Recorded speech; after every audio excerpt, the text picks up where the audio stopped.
Disclaimer పూర్తిగా నా వ్యక్తిగతకు సంబంధించిన విషయం ఏంటంటే సమస్యలను ఎలా ఎదుర్కోవాలి.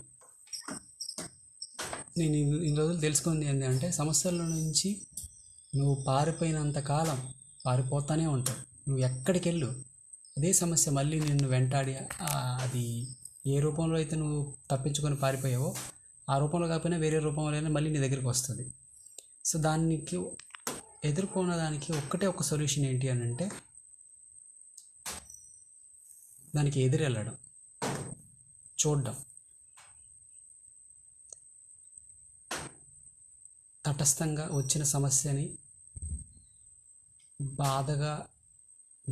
బాధగా అని అనుకోకుండా జస్ట్ చూడడం, అనుభవించడం నేర్చుకోనంత కాలం నువ్వు ఎక్కడికి పారిపోయినా అది నిన్ను వదలదు. అంతే.